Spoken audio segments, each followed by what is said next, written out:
Hi, this is Matt from tracyandmatt.co.uk and for unboxings.com. Here I have the LG GD900 or the LG Crystal, which is a unique and kind of revolutionary design of handset. And as the name suggests, we actually do have this transparent keypad at the bottom. We'll look at that in a bit more detail in just a second while we just unbox the rest of the items.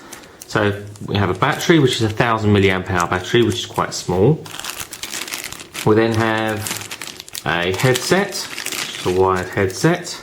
So we've got fairly decent looking headphones there, they're in-ear style. And then we have this inline microphone, so we can actually unplug the headphones if we want to use our own headphones rather than one supplied.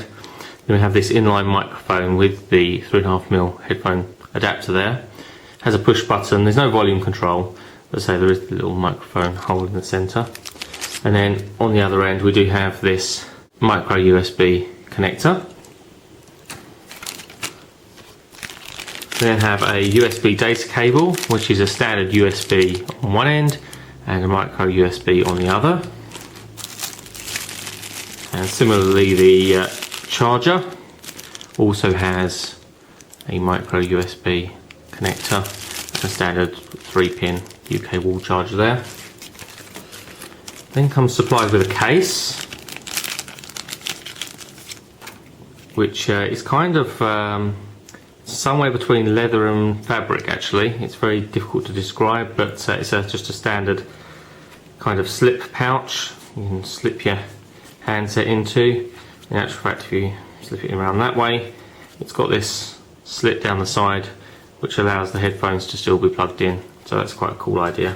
Soft on the inside, but you know, nothing terribly exciting about it. Also notice that there's no belt loop or anything like that, it is just a pouch.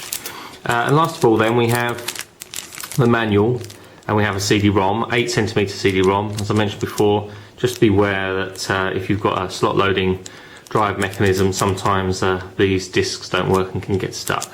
But there we go. The rest of the documentation is pretty lightweight. User guide there, not much reading to be done there. So let's look at the handset itself. As I say, quite a nice attractive design, even just from the front, like as it is at the moment. We have TFT touchscreen on the front, which is actually 480 by 800 pixels, and it's a 3-inch diagonal. So it's quite a high-res display for this type of handset, I would say. We have a forward-facing VGA camera and obviously the loudspeaker. We have these touch-sensitive keys underneath. They're not really physical keys, they're not push buttons as such, but it is touch-sensitive. So you have your phone keys and then your menu button. Obviously then we can slide open, and then we have this crystal clear keypad, which is a standard sort of numeric style keypad, which obviously slides open and closed. You'll notice that when it's closed you can actually see the battery through. So if we just go ahead and install the battery, and that opens up like so. Back cover comes off. Obviously, as you see, it's got like a bit of shading on the back, and the battery installs in this cavity here. The SIM card goes here incidentally. The battery pops in like so, and then the back cover pops back on. And then when we actually have the battery in place, you can just see the LG logo on the battery through the clear cover, like so. So looking around the handset, if we take off this cover, we have our micro USB sync, charge and headphone socket under a cover, which is quite cool. On the top we have the power button, which we'll just hold down and power on. Down the right hand side then we have an up-down volume control rocker, very small though, right at the top there, probably because of the mechanism. Then we have a dedicated camera button. We have to have the mechanism open to use the camera, and the actual camera button slides with the back cover. Micro SD card goes in here too, which means that we can actually hot swap that while the device is switched on, which is quite cool, and it does close up over it so that it doesn't just drop out. Then we have an 8 megapixel autofocus camera. You notice there is a small mirror there for taking your self-portraits, and also there is a flash, so that is quite good. That's a good feature. Quick rundown of the specification. We have an S-Class user interface. As you've seen, we've got that transparent touch-sensitive keypad there, which actually does illuminate. You may not be able to see it terribly clearly on the video, but that is actually illuminated there, and then it actually goes off. So that's quite cool. It actually illuminates through the transparent plastic there. Touch-sensitive keys on the bottom are extremely touch-sensitive. I'm barely touching them. It is capacitive, so they are very responsive. And also there is a small haptic vibrate from inside, letting me know that I have touched the keypad, and obviously there is also that click from the loudspeaker.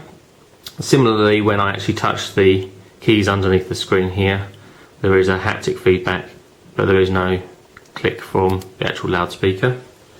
Rest of the specification, it has Dolby Mobile, which is quite good. We have 1.5 gig of built-in memory. Again, that's quite good. I know a lot of the handsets we're seeing coming into the market at the moment have got very limited internal memory. So even if you don't want to use a micro SD card, which I'm sure you probably will, but should you choose not to, you'll still be able to get quite a few photos and certainly quite a few music tracks, MP3s on there. Won't be too much of a problem. 3G HSDPA, we have built-in Wi-Fi, which is 802.11bng, Bluetooth 2.1 with A2DP support. That USB connector is USB 2.0. 8 megapixel camera, which I've already mentioned. Does support video calling with the front-facing camera and geotagging. And as you can see there, our startup time was pretty long. And it's taken a while just to get to this screen, but it is fairly common. The S-Class user interface, very similar to that we've seen on numerous other handsets.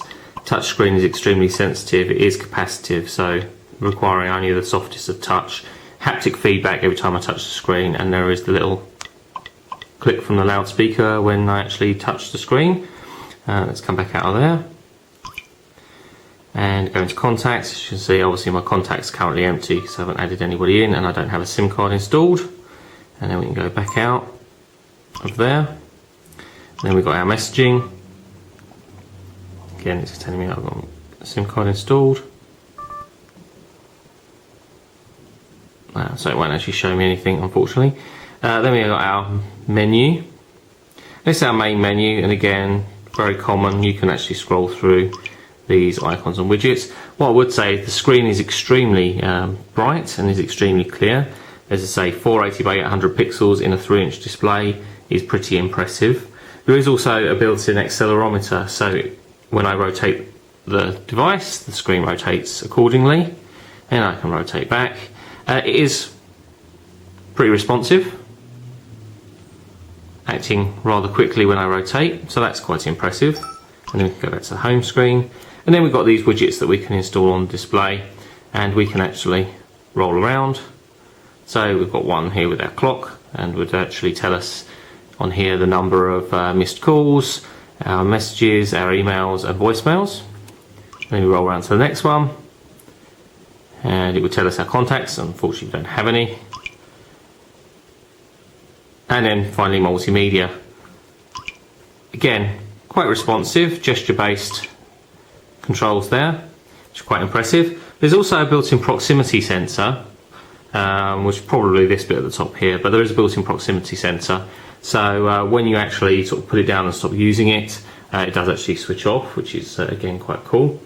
It is quad band, so you can use it pretty much anywhere throughout the world, and dual band for the HSDPA and 3G element. So again, useful pretty much throughout the world. The LG Crystal also supports TV out with an appropriate cable, and does have a built-in DivX, Xvid and MPEG-4 video player, so pretty cool for playing back your videos that you've downloaded and also the ones that you've obviously produced yourself. Standby time is listed at 300 hours and talk time is up to 6 hours on the 2G network and 4 hours on the 3G network. So that is the LG Crystal in a very quick summary and I guess you'd call a nutshell. Keypad at the bottom is very impressive and it's absolutely unique to this handset at the moment, whether or not other manufacturers will follow on, but it is quite cool to have that as a feature, and I'm sure one that's going to be very easy to show off. Our review will be online over the next couple of weeks on tracymatt.co.uk. If you're a fan of unboxing videos, check out our other site, unboxings.com.